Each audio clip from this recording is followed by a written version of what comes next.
ฮัลโหลสบายดีทุกคนมื้อนี้แม่บ้านจะพาพี่น้องไปขึ้นภูขึ้นดอยไปเบิงสโนว์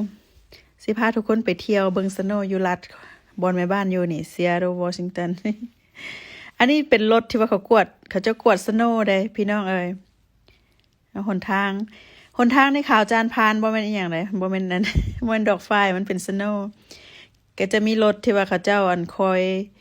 กวดสโนว์เพื่อบ่ให้มันติดกับหนทางหลายหั่นนะยามนี้มันมีแต่ฝนกับสโนว์แหละอยู่รัฐบนแม่บ้านอยู่นะพี่น้องขึ้นภูแม่บ้านสิพาพวกเจ้าไปเที่ยวเมืองนี้ให้ชื่อว่าลาเวนเวิร์ดมันเป็นเมืองน้อยๆอยู่เทิงภูหั่นนะมันเป็นเมืองเก่าของเยอรมันเขาเจ้ามาสร้างไว้ว่าซั่นตามเพิ่นว่า ออกจากบ้านแม่บ้านประมาณ2 ชั่วโมงป่ายวันพักวันพรก็มาขึ้นป่าขึ้นภูมาเก็บเอาบรรยากาศมาให้พี่ให้น้องได้เบิ่งน้ำพะนาอันนี้จะเป็นบอนที่ว่าเขาเจ้าขี่สกีนะขึ้นเทิงพุ่นแล้วก็ขี่ลงมาเห็นบ่เป็นอันนั้นเบิ่งน้ำนี่นะน้ำนี่จะเป็นน้ำแข็งมันก็พี่น้องเห็นบ่เป็นโมงๆนี่เป็นน้ำแข็ง ตอนยามซัมเมอร์หรือว่ายามร้อนเขาเจ้าก็มาตึกป่าเนาะแต่ว่ายามหนาวนี่ก็แข็งแบบนี้แหละจะบ่เห็นแดดนะพี่น้องเอ้ย จะเป็นแบบนี้ จะเป็นมัวมืดแบบนี้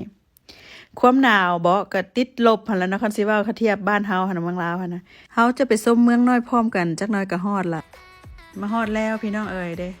ก็จะมีพวกรถทัวร์อย่างเขาจะเอานักท่องเที่ยวมาแต่ต่างเมืองต่างรัฐก็มามันเมืองนี้มันจะเป็นเมืองน้อยๆแล้วก็จะอยู่กองภูเห็นบ่เป็นภูสโนว์ภูหิมะเนี่ยเขาเจ้าบอนนี่เขาเจ้าผลิตเบียร์นะเฮ็ดเบียร์สดกินเองนะเบียร์เขาแซ่บๆพี่น้อง เนี่ยต้นคริสต์มาสอันนี้จะเป็นตอนสวยตอนแม่บ้านมานี่จะเป็นตอนสวยคลายแรงเนาะคันถ้าเป็นตอนคืนนี่ดอกไฟจะงามเขาเจ้าแบบว่าประดับประดาหั่นนะเพราะว่าใกล้สิฮอดคริสต์มาสแล้วเนาะใกล้สิฮอดนิวเยียร์ใกล้สิฮอดปีใหม่แล้วนะก็เขาเจ้าก็ประดับประดาก็มีแต่นักท่องเที่ยวล่ะไปเห็นบ่คนหลายค่ะ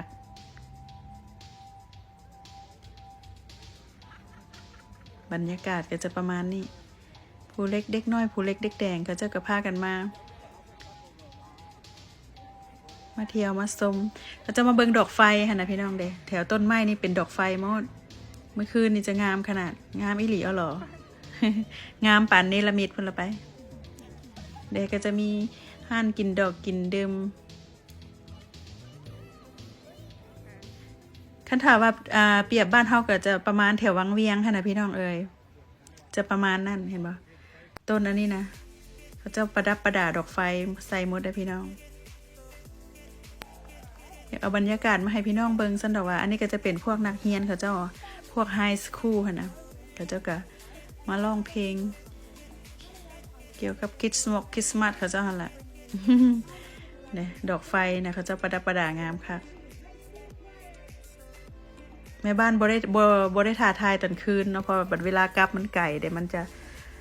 จะกลับลำบากสโนว์กับตกหลายนะก็เลยว่าอาศัยทายตอนสวยค่ายแรงนี่แหละตอนสวยค่ายแรงเอามาให้พี่น้องได้เบิ่งนำ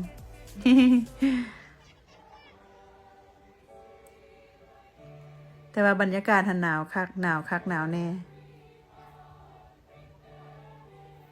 ถึงขั้นว่าควันออกปากพุ่นละไป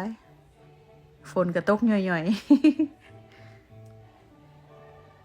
จะประมาณนี้